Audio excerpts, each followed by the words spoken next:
Laura, ponente de la charla Mamá, quiero ser una desarrolladora de videojuegos, y quería mandar un saludo a todo Cometcom y en especial a la ciudad de Gijón.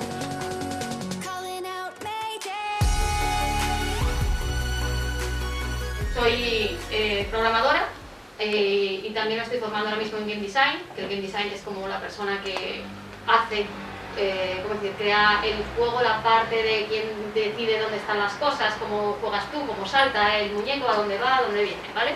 Así en resumen rápido.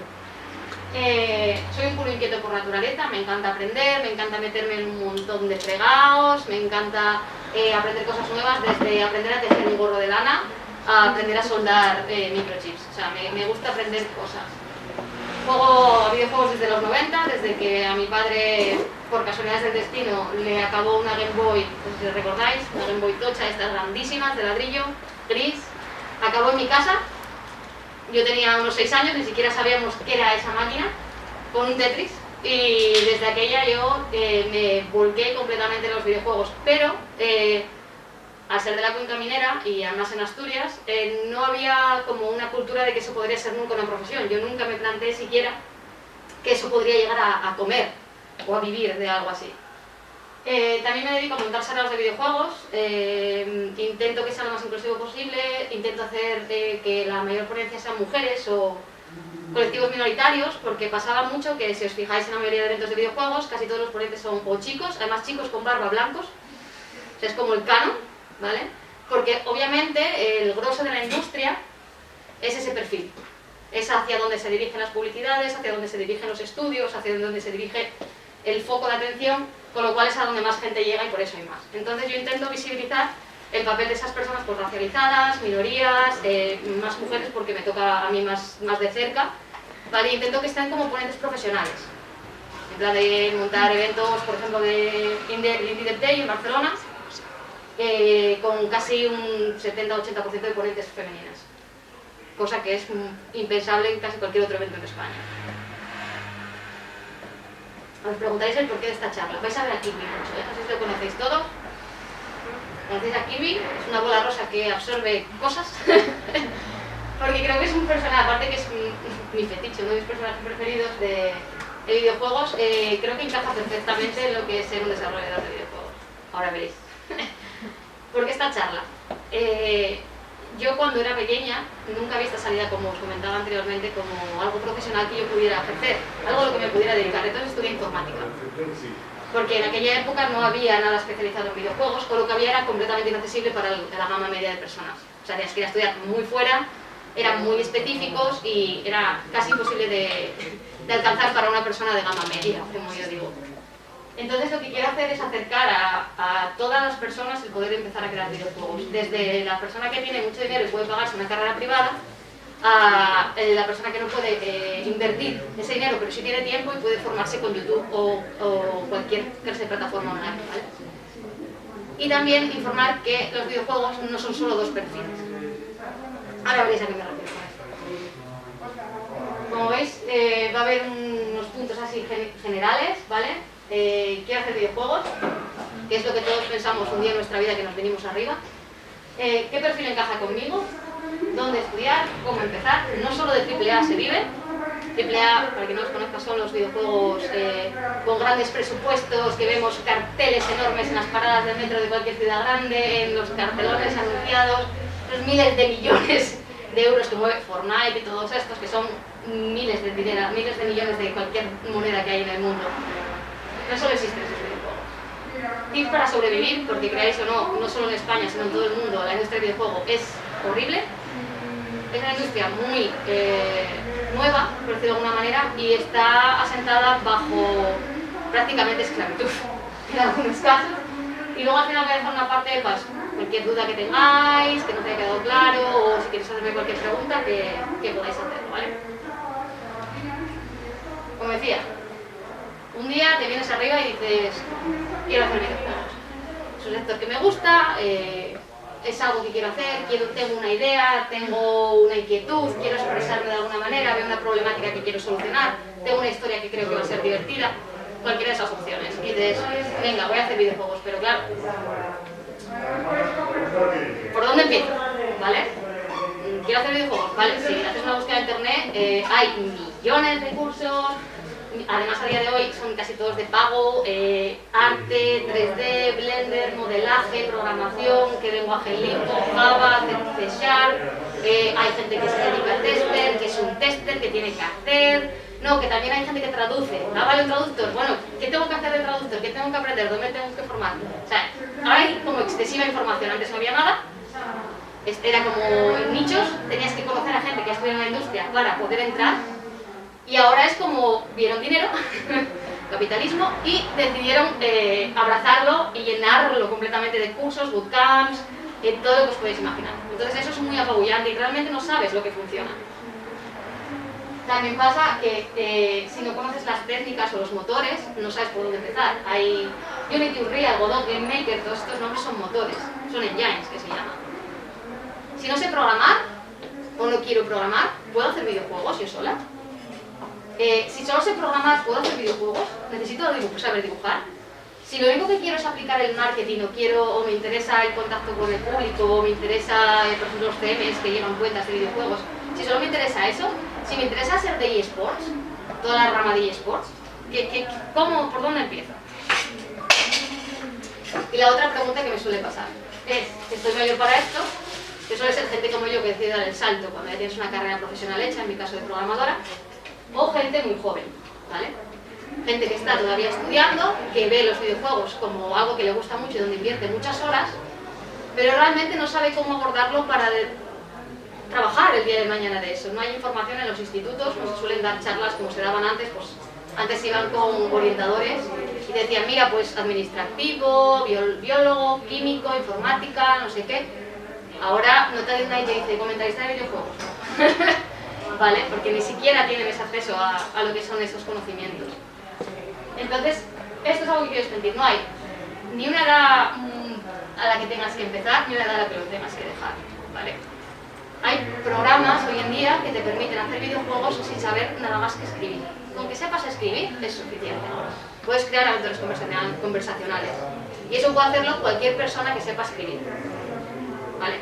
O sea que no hay un acceso que digas, necesito tener una cierta edad. Hombre, tienes que tener la edad de saber escribir. Con eso es suficiente. Y en cuanto al otro, es el límite. Yo, por ejemplo, soy muy fan de una señora mayor que tiene 80 y pico años, creo que se trae 92, que colecciona unos videojuegos de RPG y se hace sus unboxing en YouTube y te los enseña, te hace gameplay. Y son gente que se jubilaron, siempre les gustó este estilo o les gustaba este hobby, pero nunca pudieron dedicarle tiempo y ahora están jubiladas y se dedican a compartirlo. O sea, tapan sus consolas con paños bordados, es genial. O sea, es una señora, es tu abuela, pero gamer, ¿vale? Toda esa generación que ahora nosotros vamos a suplantarla, quiero decir, ahora te vas a encontrar a personas de 70, 80 años que juegan a videojuegos y sea lo más normal posible. Pero hasta ahora muy poca gente tenía un referente adulto que jugara a videojuegos. Entonces se nos creó como esa especie de, ¿cómo decirlo?, falsa idea de que las personas mayores no podían ni dedicarse a crear videojuegos ni dedicarse a jugarlos porque eso eran cosas de críos.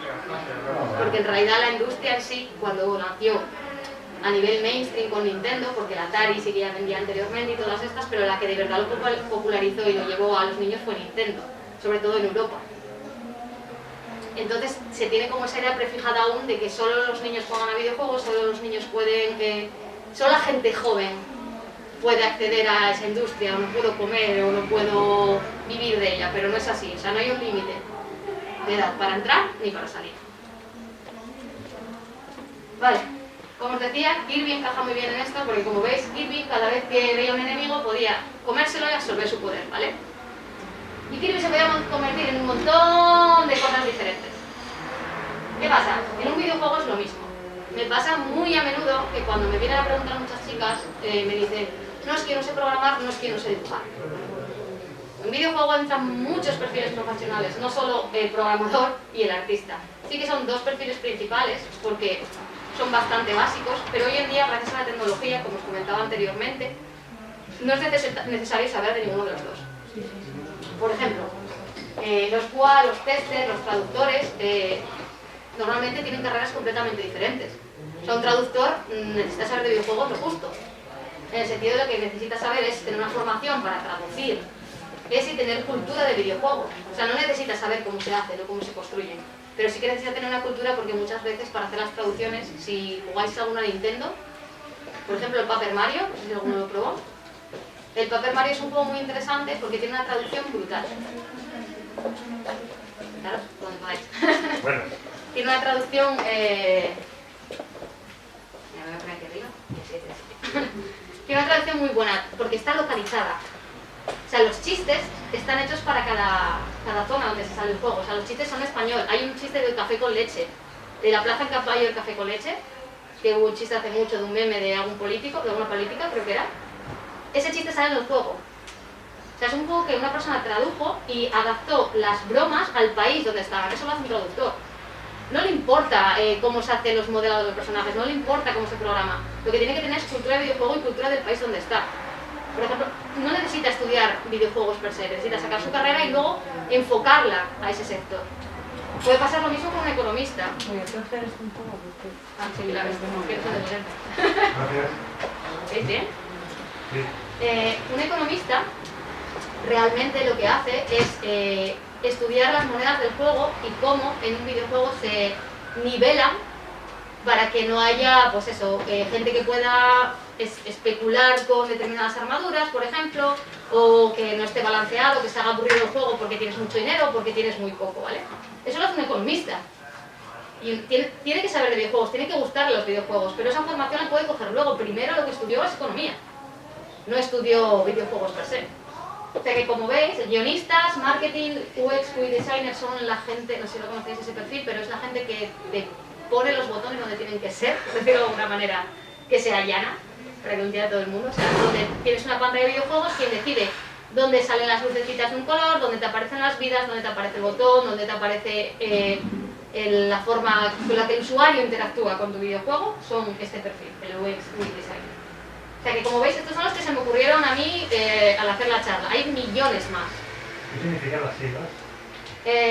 User Experience y User Interface. Es que está en inglés, en español creo que está al revés. No lo sé. Es que los nombres estos siempre van en inglés. Vale. Por eso no, Game Designer es diseñador del juego. Sí, sí.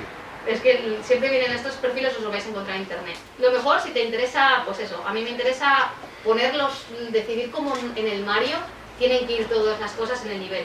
Pues búscate Game Design, hay libros y todo esto. Busca el perfil que a ti te encaje.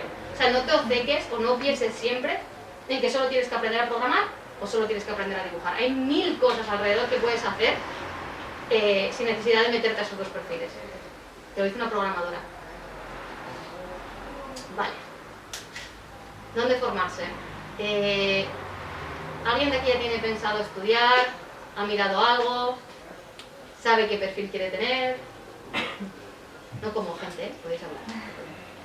Bueno, yo estoy estudiando, ya. Estoy aquí en Asturias, en SNET. Sí. Es mucho más. Es el que hay, sí. Y nada, estoy en segundo, pero sí que me interesa cuando acabe igual también buscar algo, un plus, para ir. Lo que necesites. Como ya comentó, aquí en Asturias tienes esa posibilidad o esa posibilidad. ¿Vale? Tienes SNET. Es privada, no es barata y es genérica. O sea, quiere decir, tiene un perfil bastante amplio. No es centrada solo en un tipo de perfil de internet, o sea, de videojuegos, perdón, sino que tiene varios. ¿Vale? Tiene un poco de cada cosa. Tiene divisiones, si no me equivoco, de arte y de programación. El último año, que es en Madrid. El último año. Pero lo que tienes es como una introducción donde te enseñan un poco de todo para que tú luego puedas seguir y coger lo que quieras. Problema, el último año en Madrid o los dos últimos, el último. El último. El último año en Madrid. O sea, el nivel adquisitivo que tienes que tener ya tiene que ser medio alto, porque tienes que permitirte pagar una privada. Lo que conlleva estudiar en una privada, además de en videojuegos, es tener un equipo que pueda funcionar con eso que vas a estudiar y luego ir un último año a Madrid, con lo cual es bastante caro, ¿vale? No todos los bolsillos se pueden permitir ese tipo de estudios. Eso aquí en Asturias. Por desgracia, aquí no hay públicas, ¿vale? Barcelona y Madrid sí las tienen. Sé que en Valencia creo que también hay. Hay públicas y concertadas. Lo que hacen es el módulo de programación, el último año lo especializan a videojuegos. ¿Vale? Pero aquí en Asturias, hasta donde yo me informé hasta ahora, todavía no existe. Espero que con el auge y todo esto vayan ampliando un poco las matrículas, pero no existe. Eso sería la reglada básica, ¿vale? De lo que es salir del instituto, bachiller y querer tirarte ahí. Luego, para la gente que tiene carreras, tienes másters, ¿vale? Hay la carrera de desarrollo de videojuegos, que aquí la hay en el ESNE, en Barcelona hay chorrocientas.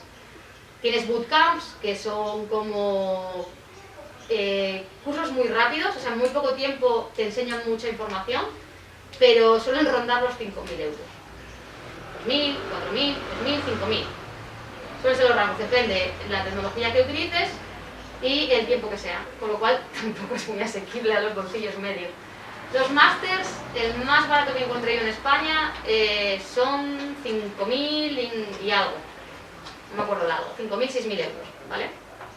De ahí hacia arriba no hay techo, ¿vale? Con lo cual, asequible tampoco es. Eso sería la reglada, ¿vale? Luego, hoy en día, gracias a Internet, tenemos la posibilidad de acceder a cursos con unos precios muchísimo más asequibles. Tienes las plataformas de learning, que yo ahora las recomiendo mucho porque además con el cuento del coronavirus han sacado una cantidad de rebajas espectacular y tienes de todo. Yo uso mucho Doméstica, Udemy y Unity Learn, ¿vale? Doméstica, más o menos, si hacéis una búsqueda rápida en Google, es como la más conocida. Es una plataforma de cursos online. Tienes de todo, desde videojuegos hasta aprender a hacer macrámico, ¿vale? O sea, tienes de todo. Y tienes cursos como muy específicos. Aprende a hacer un videojuego 2D, taca. Aprende a hacer un videojuego 3D de navecitas, taca. O sea, está como muy enfocado. Y lo que puedes hacer, los cursos suelen rondar los 12 euros, 15, hay alguno que es de 20 y algo, pero el baremo de precio está en los 10, de 10 a 15 euros. Y también tienes ofertas por 7 euros, con lo cual eso es muy asequible, ¿vale? Para casi cualquier persona. Udemy es parecido a Doméstica. Tienes algunas plataformas que son en inglés y otras en castellano. Puse estas porque son las que tienen los cursos en castellano, ¿vale? Luego en inglés tienes un montón más, que tiene los cursos mucho más baratos, tienes packs, pero está todo en inglés. Eso ya depende del dominio del idioma que tengáis, ¿vale? El Unity Learn es una plataforma que tiene Unity, que es un motor de desarrollo de videojuegos específico, que es gratuito a día de hoy. Después del coronavirus lo hicieron gratuito. Tienes un montón de cursos para hacer videojuegos en su motor, pero son gratis. Así que si te interesa Unity, esa también es una buena opción. Bueno, Masters, que os hablé antes, los bootcamps, YouTube. Os prometo que en YouTube hay un contenido de calidad en cuanto a los videojuegos, que a mí me ha salvado muchas veces el culo para hacer prácticas. O sea, os lo prometo, tenéis cómo hacer un Super Mario, que además es súper divertido, cómo hacer el Super Mario de Super Nintendo, el primer nivel, con todo, te explica cómo hacer que el Mario salte, cómo se hacen las físicas, te da ya todos los dibujos hechos para que aprendas, te pone paso a paso, o sea, eso está en YouTube de manera gratuita completamente. ¿Qué pasa? En castellano no hay, otra vez, tanto contenido como en inglés. O sea que yo creo que el inglés, si queréis estudiar videojuegos, cualquier de aquí quiere que estudie videojuegos, el inglés va a ser necesario, no, lo siguiente. O sea, eso no hay discusión. Y luego, por último, tenemos los medios tradicionales, los libros. Yo personalmente los libros los recomiendo más para perfiles tipo game design o narrativa o otro tipo que necesitas más conocer la psique del usuario, conocer un poco más cómo expresar ideas que realmente tipo programación o dibujo. O sea, todo lo que sea más práctico, yo siempre recomiendo más cursos donde puedas practicar, donde puedas realmente desarrollar las habilidades. Sin embargo, si os interesa más, pues esa es la parte narrativa de contar una historia, si os interesa más la parte de diseñar un nivel, la parte de diseñar la jugabilidad de un videojuego, recomiendo libros, porque tenéis tesis, tenéis de todo a unos precios medios y luego ya libros técnicos 100 y pico euros hacia arriba, porque sabéis que los libros técnicos son bastante caros. Hay algunas universidades que tienen bibliotecas de este tipo, pero de videojuegos, que yo sepa es bastante difícil encontrar, no sé que sean específicas, ¿vale? Por eso libros técnicos ya no os lo recomendaría tanto, pero sí pequeños ensayos, hay incluso revistas tipo, no sé, la Edge o... hay otra revista pequeñita, no sé el nombre, que tienen temáticas, cada revista tiene temática y tienes muchos ensayos de esa gente hablando sobre ella. Que por ejemplo uno era sobre los juegos no violentos por una cara y juegos violentos por otra. Entonces tenía ensayos y tenía artículos sobre hablando de juegos no violentos, que no utilizan la violencia como mecánica principal, y luego por la otra parte hablaba de la violencia en los videojuegos, cómo se ha llevado a cabo esto con una jugabilidad normalizada y bla bla bla. Entonces eso es muy interesante, pero como jugador o como persona que le interese, pero lo recomiendo más para perfiles de eso, que tengas que darle más al coco en esos aspectos. Igual os estoy dando un batch de información como muy harto, ¿no? O sea, os estoy contando muchas cosas a la vez. Si veis que no entendéis algo o cualquier cosa, voy muy rápido, paradme, ¿vale? Sin ningún problema. Vale, ahora que os dije lo de estudiar, ¿qué perfil os gusta? ¿Cómo crear mi primer videojuego? Dos diferencias muy grandes. ¿Sé programar o no? ¿Vale? Estos son motores. Engines, que se llama. Unity, que ya os hablé de él, Unity y Unreal son como los que hay más grandes, ¿vale? Serían como las cabezas grandes. Casi todos los estudios suelen utilizar uno de estos dos. Casi todos los estudios grandes. Hay otros estudios que tienen Game Maker o... Bueno, Game Maker no sé, aún habrá. Pero son las dos cabezas grandes, ¿vale? ¿Qué pasa? Que para eso necesitas mínimo C#. C# es un lenguaje concreto de programación que hay que saber. Además es C# con sus cosas, ¿vale? Es C# adaptado a... De estos dos no sé programar cuál puedo utilizar si quiero aprender uno, Unreal. Unity vas a tener que programar sí, también y también. Unreal sí, pero tiene una especie de paquetes, plugins, que es como te vienen las cosas ya hechas, es como un paquetito que tú metes ahí y ya puedes usarlo. Eso ya te viene hecho, no tienes que programar todo. Entonces, sobre todo para artistas, porque se ve muy bien, Unreal, con poco que hagas, los juegos quedan muy bonitos. Para artistas yo recomiendo siempre Unreal, porque es mucho más fácil de aprender. Si quieres ser programador, yo recomiendo Unity. Lo vas a odiar, sí, pero va mejor. Godot. Godot es como el intermedio. Godot tiene una parte que es interfaz de usuario que es agradable, no tienes que programar, y tiene otra parte de programación. También ahora mismo está en C# también. Está bastante bien, el icono es un robotito, es un robotito muy cookie y tiene muchos tutoriales en internet. Hay una comunidad bestial, que es lo bueno. O sea, coger siempre un motor si estáis empezando, que tenga una comunidad grande en internet para preguntar, para leer, para ver tutoriales y para poder coger información. Luego tendrías el Game Maker, que utiliza GML, que es un lenguaje propio de ese motor. RPG Maker, que antes estaba en Ruby y ahora está en JavaScript, o antes estaba en JavaScript y ahora está en Ruby. Creo que antes estaba en Ruby y ahora está en JavaScript. Que son dos lenguajes de programación que puedes estudiar en cualquier carrera de informática o un módulo. A mí personalmente no me gusta. Vale, gracias. Personalmente no me gusta, pero es opinión personal, ¿vale? De hecho, tengo un videojuego hecho en ese RPG Maker porque es muy fácil de usar. Entonces, tiene también una interfaz gráfica. Entonces, es muy fácil de utilizar. Pero yo le tengo un poco de pie. Luego llegamos a los que yo llamo de Visual Novel. Pero antes, voy a hacer un pequeño inciso y hablar de Stencil. Stencil es un motor, sobre todo dirigido a niños. Bueno, a niñas en este caso. Lo utilizamos mucho en los colegios para dar talleres porque es muy fácil, muy intuitivo, tienes muchísimos tutoriales en internet y es de arrastrar cosas. O sea, puedes hacer plataformas arrastrando cosas y tienes tutoriales en que te enseñan a programar o la lógica de la programación a través de Stencil. Yo lo recomiendo muchísimo, encarecidamente, para gente o que nunca haya tocado programación y quiera aprender, porque además es agradable a la vista y es muy fácil. No sé si está en español, porque yo las versiones que utilizo están en inglés, pero creo que tiene un voz en español. Pero aunque esté en inglés, es inglés sencillo, o sea, tener en cuenta que está enfocado a gente joven, gente como mucho de 15 años. Entonces, el lenguaje que utilizan en inglés es muy sencillo. Sobre todo yo, como le comentaba por la mañana a él, para padres e hijas o madres e hijas, yo lo veo fetén. O sea, eso es porque es algo que podéis hacer conjuntamente, podéis desarrollarlo. De hecho, a mí en un taller, una niña estaba haciendo un juego súper complicado porque quería que su padre no se lo pasase.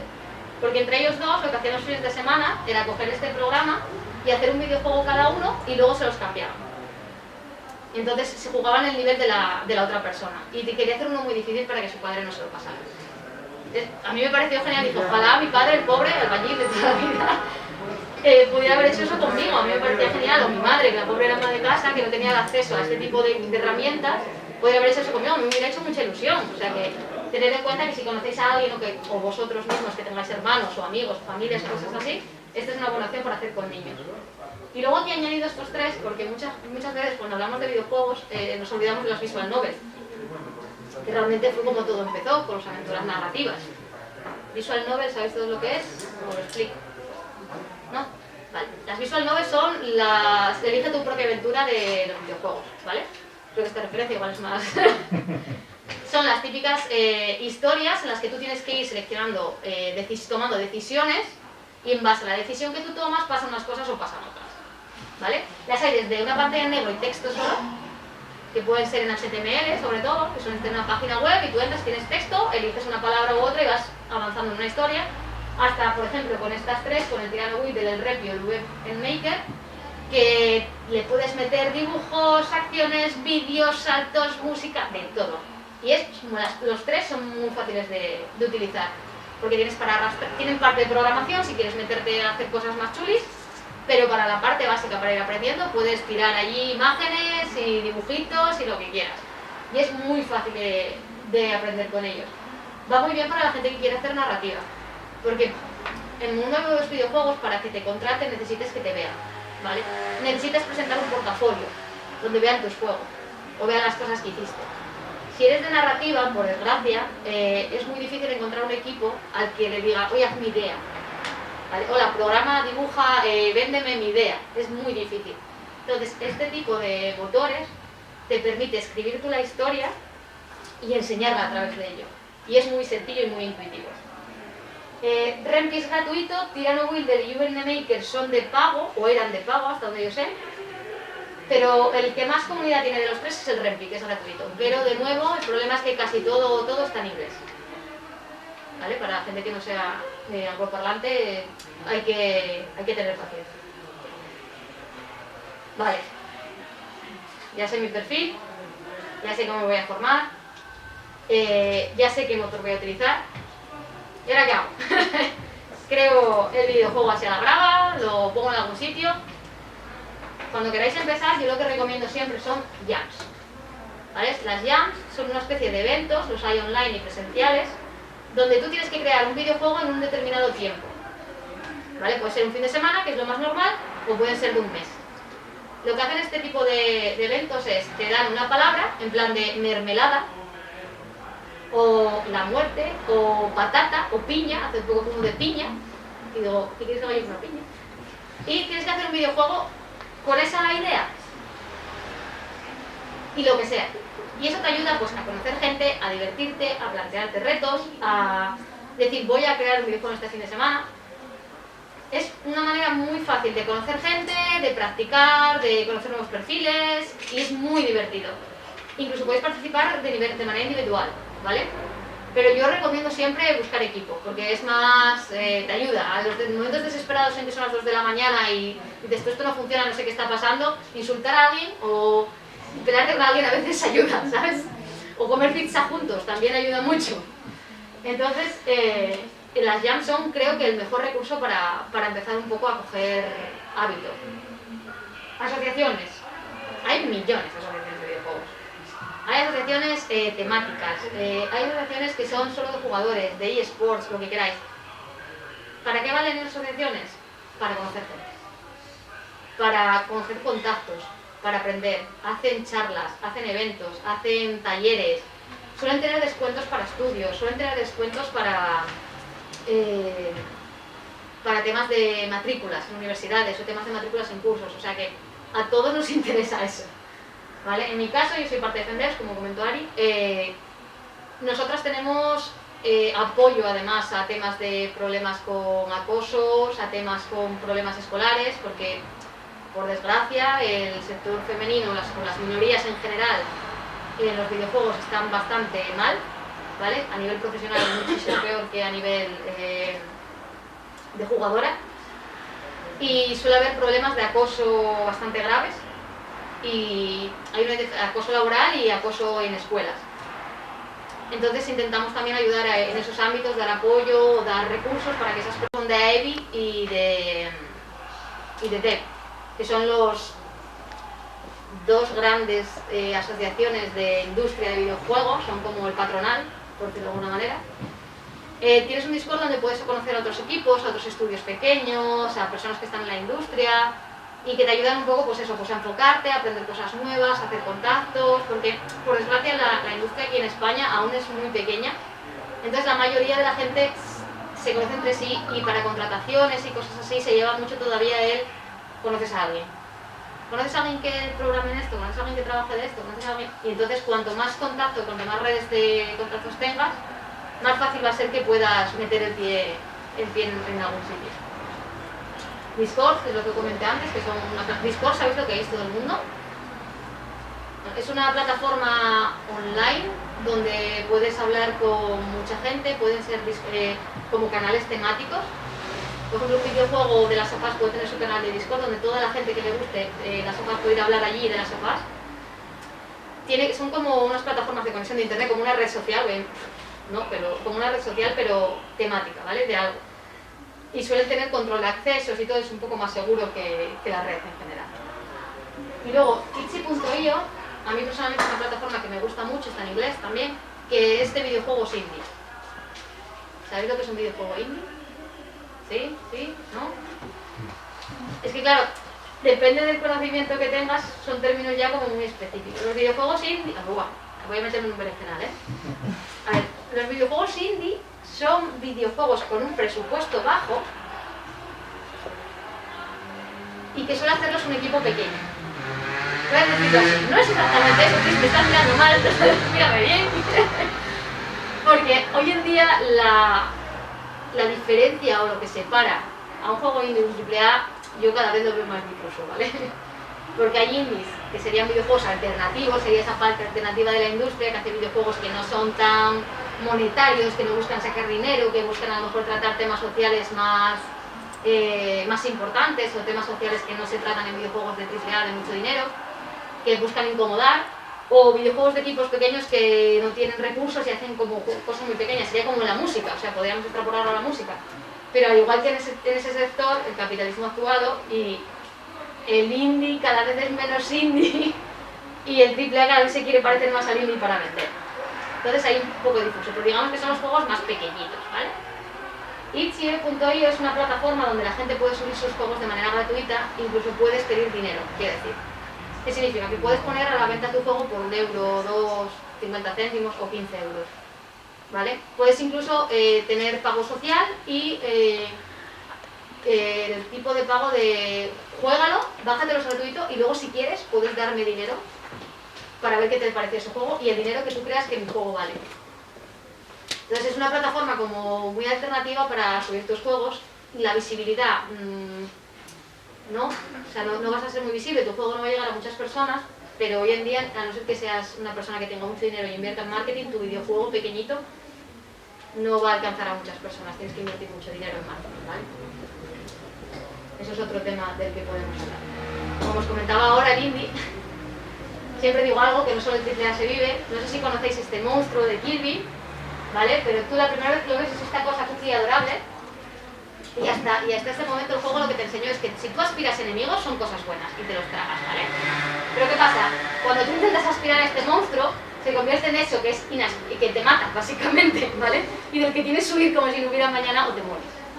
Y el AAA, en este caso, sobre todo en la industria profesional, es esto. Todo parece muy bonito por fuera y lo que quieras, pero tener en cuenta que trabajar suele ser una mierda. Me explico.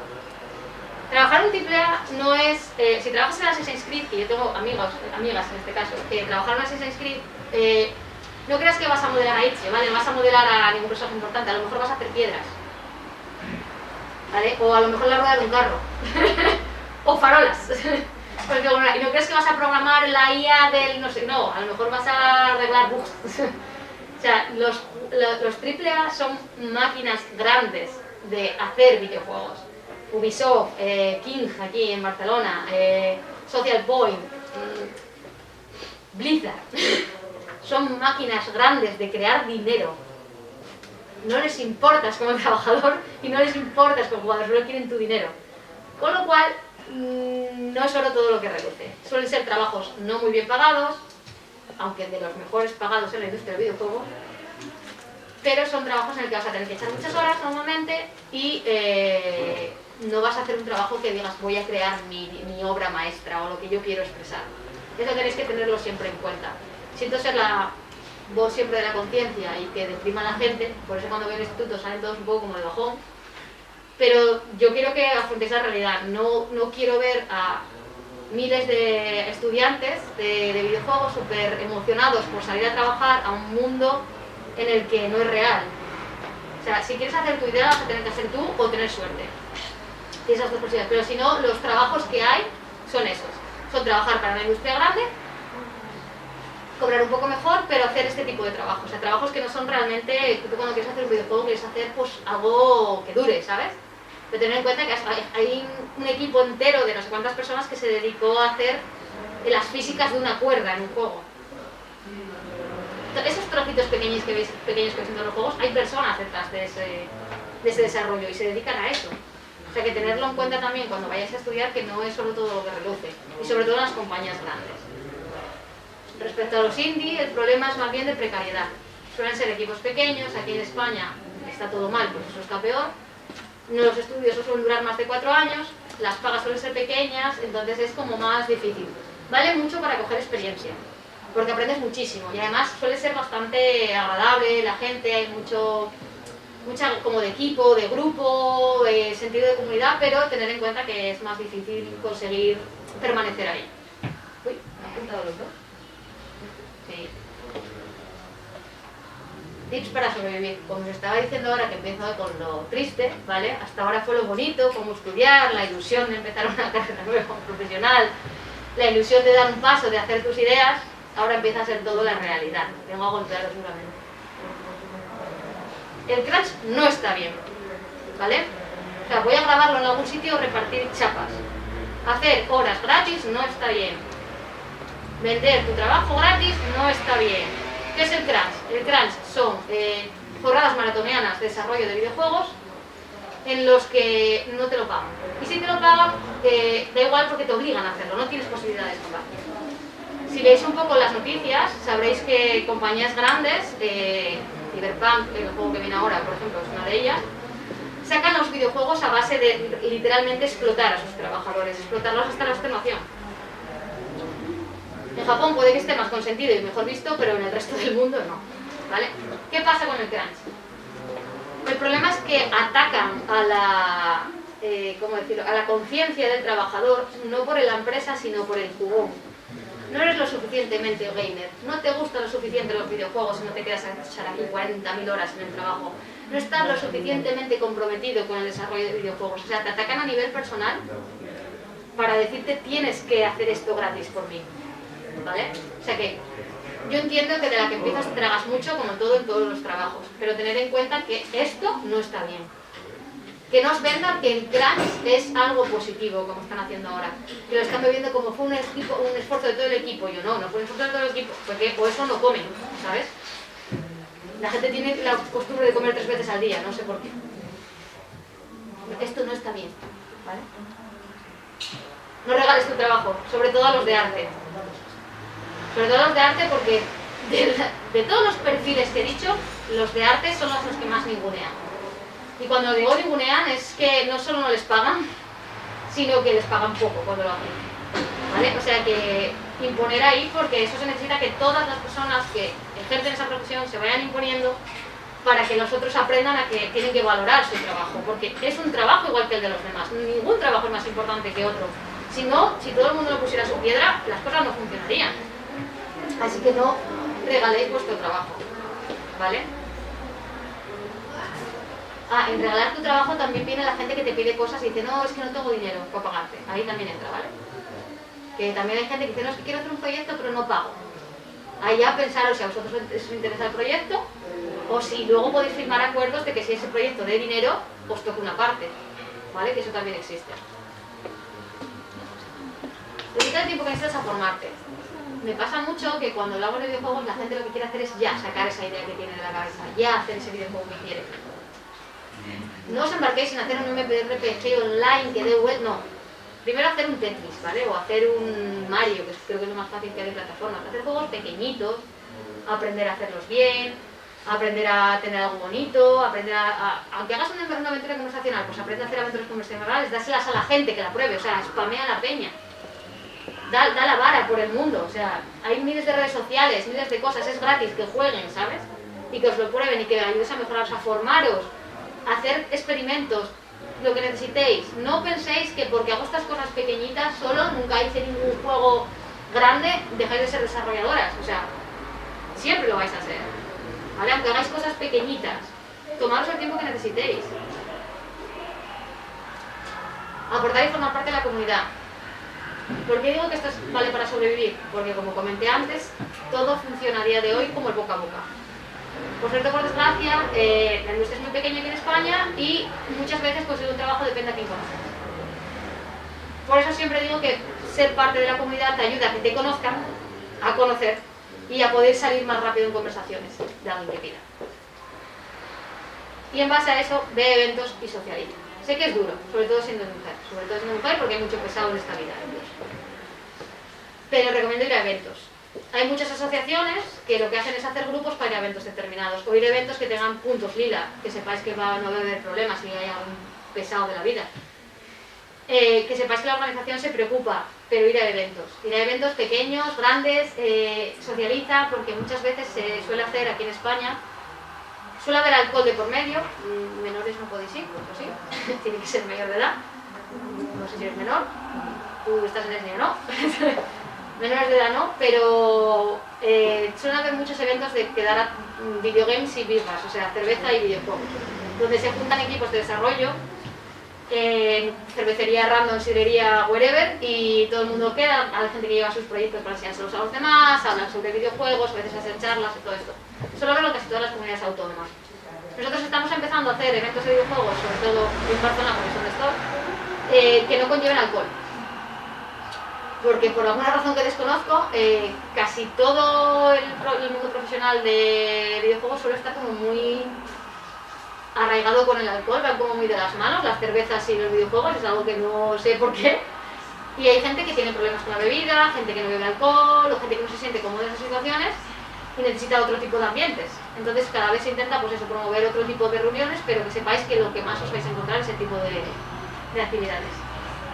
Aún así siempre podéis montar las vuestras, es decir, hablar con asociaciones, hablar con gente y podéis montar una en ir a comeros un cachopo, no hay ningún problema, ¿vale? Después de todo este bunch de información que os he dado, de todo este rollo que os he soltado, además con lo rápido que hablo, llega la parte de las preguntas. Decidme. Yo creo, bueno, dime. Sí. En el ámbito ya profesional, a la hora de querer contactar con una empresa o un estudio para que te contacte, ¿qué es lo que más te ha funcionado? ¿Ir a presentar portfolio, pedir una entrevista? ¿Qué métodos usas para...? Yo conocerlos personalmente a algún que trabaje ahí. Vale, sí. Porque, ¿cuál es el problema? Actualmente la industria española es muy pequeña, muy precaria y no, es imposible que absorba la cantidad de estudiantes que hay hoy en día de videojuegos. Es imposible. Imposible. ¿Qué pasa? Los estudios pequeños ya han llegado a tener que pagarles para que hagan prácticas. O sea, a ese nivel, ¿vale? Estamos. Que paguen a estudios para que puedan ir estudiantes a hacer prácticas. O sea, los estudiantes pagar a un estudio para trabajar gratis. Porque no se puede, no hay sitio para todo. Si tienes la posibilidad de irte fuera, yo siempre lo recomiendo. Pero obviamente no todo el mundo ni quiere ni puede. Entonces yo aquí dar la chapa. Recomiendo Twitter, recomiendo seguir cuentas de los mismos perfiles que te interesan, recomiendo tener un buen portfolio y luego depende del perfil que tengas, son una manera de actuar y otra. ¿Qué perfil tenías tú? Yo quiero más artístico. Artista. De design. Ánimo.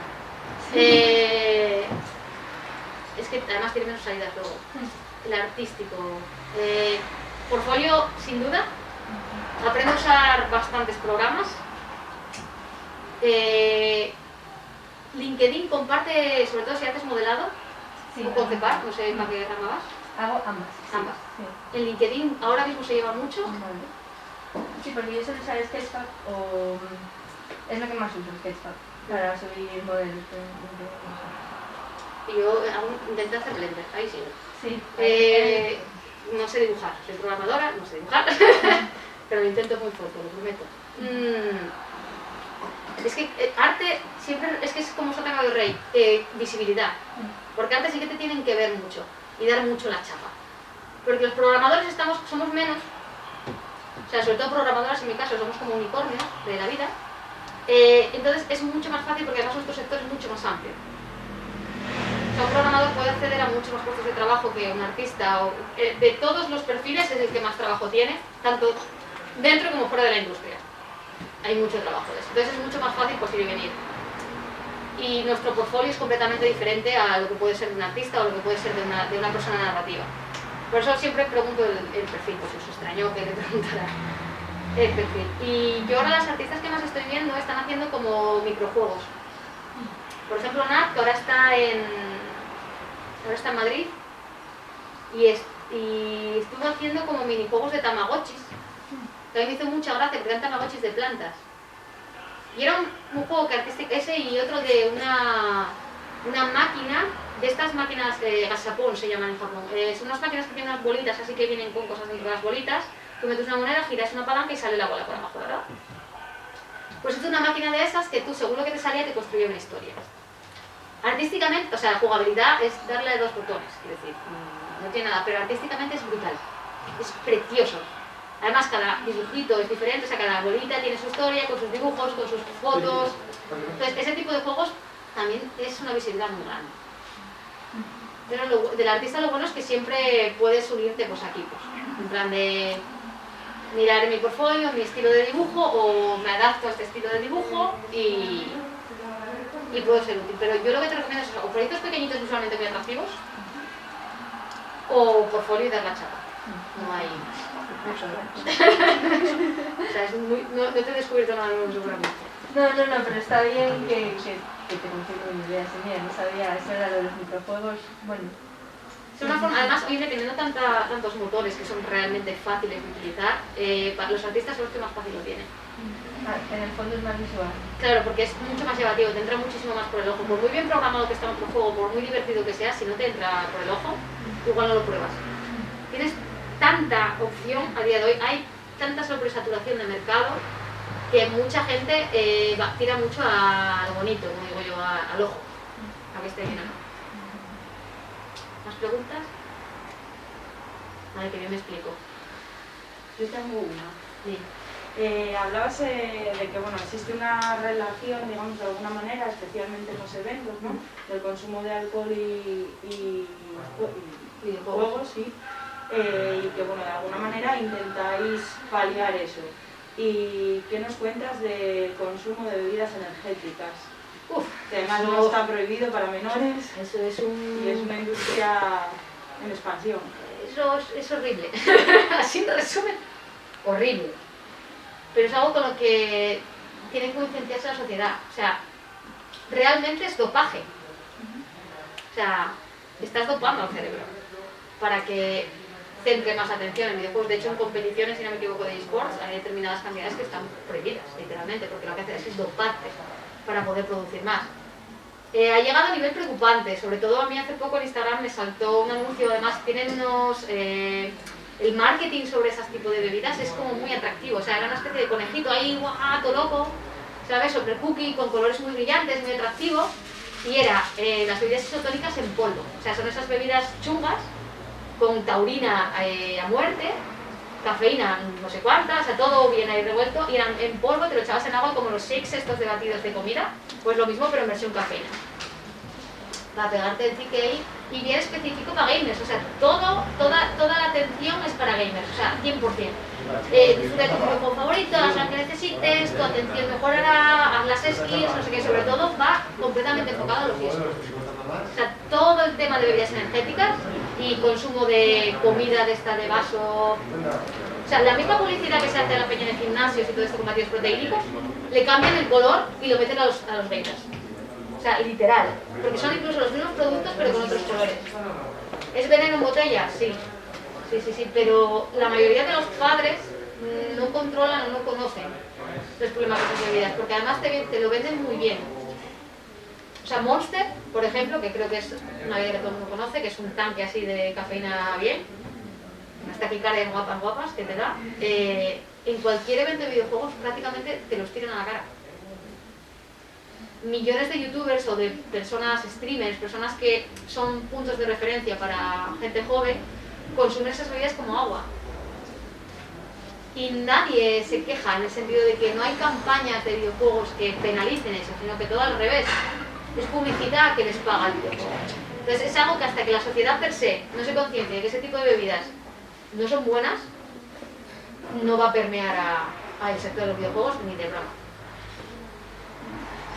O sea, el alcohol se está haciendo porque hay gente que no se siente cómoda en esos sitios. O sea, porque los hábitos de consumo de la sociedad han cambiado. Entonces, como han cambiado los hábitos de consumo de la sociedad, permean a otros sitios. Y en este caso permea que las reuniones no solo se hagan en bares donde vayan a tomar cerveza. Hasta entonces seguiremos viendo Monster everywhere. No está tan centrado en el desarrollo de videojuegos, pero sí en el sector. ¿Cómo tú crees que la mujer va a poder abrirse paso en los eSports en algún momento? ¿O... Sí. Ahora no. Pero sí. Sí, porque realmente el problema primario es que la sociedad no está preparada, en general. Queda muchísimo por lo que trabajar. Y el sector de los videojuegos desde los inicios fue enfocado completamente a los masculinos. Aunque a nivel profesional había un montón de mujeres programando allí cuando las arcades, o sea, de los primeros arcades eran mujeres la que los programó. Centípete es una tía la que lo programó. Todo lo que era el marketing, todo lo que te lo vendía era para chicos, era enfocado a hombres, 100%, todo. Entonces se hizo como lo que llaman la casa del árbol, no sé si lo conocéis la expresión. Bueno, explico. La casa del árbol significa que gente que era socialmente inadaptada se reunió en una especie de grupo común y dio como una falsa idea de hermandad, ¿vale? ¿Qué pasa? La mayoría de la gente que podía acceder en aquella época a un ordenador o una consola eran hombres. Hombres blancos, porque era la gente que tenía dinero de aquella época. La mayoría. Entonces, además eran los frikis que estaban con las maquinitas, porque estaba muy mal visto. Hablo de los 70-80, ¿vale? Estoy yendo muy atrás. Atari y compañía. Entonces, claro, esa gente ya empezó a crear como un sistema de comunidad donde los hombres se podían hacer, o sea, eran como su refugio, era un símbolo de pertenecencia, de yo vivo aquí, esto es mío, este es mi lugar. Esa idea se mantuvo a lo largo de los años y poco a poco las mujeres cada vez fuimos más visibilizadas. Cuando yo era pequeña, nadie jugaba a videojuegos a mi alrededor, ni chicos ni chicas en mi casa. Y los pocos que fui encontrando que jugaban a videojuegos eran todos chicos. Luego cuando crecí, hablando con más amigas, me di cuenta que muchas de mis conocidas de la barriada, de donde yo vivía, jugaban a videojuegos, pero no lo decían por miedo. No decían porque estaba mal visto que una mujer jugara a videojuegos. Porque eran cosas de chicos y eran cosas de niños. Por ejemplo, a mí me tocó vivir esa época, yo soy del 86, no hace tantos años, quiero decir. Pero es que he crecido yo en una posguerra. Entonces, a día de hoy, los videojuegos fueron evolucionando a una parte sobre todo social. ¿Y qué pasa cuando evolucionas a una parte social? Que los eSports son como el fútbol. ¿Qué pasa con los hinchas del fútbol? Hay de todo como en botica. Entonces luchas con la parte profesional, que es meterte en un sector que fue puramente masculino, que es los videojuegos, y tener que aguantar a todo el subnormal que viene detrás. Hablando mal y pronto, perdón. Hay gente que se cree con el derecho a decidir lo que una persona que está trabajando tiene que hacer. Y eso pasa en pocos sectores. Videojuegos, cómic, cine, por ejemplo. Entonces, imagínate ser una mujer, ¿cómo se llama? Caster, que yo estoy aprendiendo en eSports todavía. Que son los comentaristas, ¿vale? Por decirlo de alguna manera. Ellos comentan las jugadas que se hacen en el videojuego. La critican por su físico, la critican por su voz, la critican por sus conocimientos. A los 5 tíos que son, pues a lo mejor uno está gordo, perdido, otro está calvo, otro es pequeñito, a esos físicamente les pueden hacer un chiste, porque por desgracia la sociedad es una mierda, sobre todo con la gente que está gorda, pero no tienen ese machaque continuo ni les achacan su conocimiento o no de videojuegos o su nivel profesional a su físico. A una mujer siempre le van a criticar su físico. Entonces, todo el eSport que es tan social tiene que mejorar mucho la sociedad para que más mujeres no se acaben quemando y acaben saliendo. Porque no es que haya pocas, hay muchísimas en eSports a nivel profesional. Pero no las dejan jugar en eventos mixtos. O sea, no hay eventos mixtos grandes que digas, va a haber eventos mixtos, puedes ver a mujeres y hombres en un equipo. No hay ligas separadas solo. Los eventos mixtos son muy pocos. No hay ninguna diferencia a día de hoy física para que se mantenga el mismo patrón que se mantiene en deportes como, yo que sé, la natación o cosas similares. No hay nada que impida juntar a chicos y a chicas en videojuegos. Es que no hay ningún impedimento físico, pero todavía se mantienen los roles de deportes. Entonces son como muchas barreras que se tienen que superar y que hay muchas chicas trabajando en ello. O sea, ahora vemos casters en eSports que están a nivel profesional muy bien valoradas y todo esto. Son muy pocas. Yo solo me acuerdo ahora mismo de 2. De hecho no me acuerdo más, me acuerdo que una lleva el pelo corto. No me acuerdo de más. Y los demás son todo hombres. Además, todo hombres blancos también. Y con barba. De verdad, os lo prometo. Un día, si queréis, lleváis una libreta, vais a cualquier evento de videojuegos, que sea semiprofesional o que haya profesionales, y apuntar en una libreta todos los hombres blancos con barba que veis. Son casi todos. Es como muy gracioso, o sea, me parece como muy curioso esa parte. Pero ya ves que equipos ahora están luchando por Ibai, por ejemplo, que tiene sus cosas, pero cuando hubo ese ataque en el de Bilbao, lo que acabaría, en el de Bilbao del año pasado, no, del año anterior, cuando hicieron una gala benéfica de eSports, se empezaron a meter con equipo femenino, completamente, sin ton ni son. Empezaron a decir vete a fregar, inútiles, feas, bla bla bla bla bla bla, y él paró todo y dijo que echan a esas personas del chat y que estos comportamientos no están aprobados. O sea que poco a poco se ve que al menos algunos jugadores, algunos comentaristas y gente profesional va como cogiendo la idea y va ayudando, pero va a ir despacio, lo siento.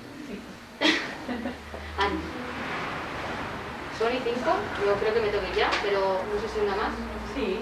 No, la curiosidad de los ciclos de reciclaje, un perfil como el tuyo, una necesidad de estar reciclando, y también supongo que te habrás tenido que reciclar de si tú estudias informática en Asturias, supongo que no tendrá nada que ver con videojuegos. ¿Qué reciclaje hiciste para el salto? Vale. ¿Y cada cuánto tiempo crees que es necesario con un perfil como el tuyo? Yo, por ejemplo, en mi caso es especial porque realmente no hice reciclaje porque yo no paré de formarme. Porque como dije, soy un culo inquieto y entonces yo nunca paré de estudiar. Siempre que salía una tecnología nueva, como algo me interesaba, pues iba sacando cursos, iba formándome un poco. Pero en temas de reciclaje, dependiendo el bagaje, o sea, dependiendo lo que tengas de antes y a qué te quieras dedicar. No sé si es para tu caso personal. Bueno, yo soy formador, vale. Pero veo que hay mucha falta de base y luego la gente pretende tirar toda la vida con unos conocimientos de los 20 años. Sí, yo mira, no hace mucho en un taller que fue en Barcelona de Game Design, era alguien que venía de comercio, de vendedor puerta a puerta o algo así. Ya te digo que eso no tiene que ver. Y lo que hizo fue el típico curso del paro, que es de programación. Pues hizo un curso de esos y ya le interesaban los videojuegos. Entonces aprendió un lenguaje que pudiera utilizar en videojuegos. Y luego fue haciendo proyectos pequeñitos por su cuenta. Entró a trabajar en una empresa que le da de comer, que es de programación normal y corriente, y luego empezó como a ir formándose en ese campo por su cuenta. Y la gente que tenemos ya una edad es lo que solemos hacer. La mayoría tenemos ya una profesión. En mi caso sí que tenía que ver con los videojuegos porque yo era programadora.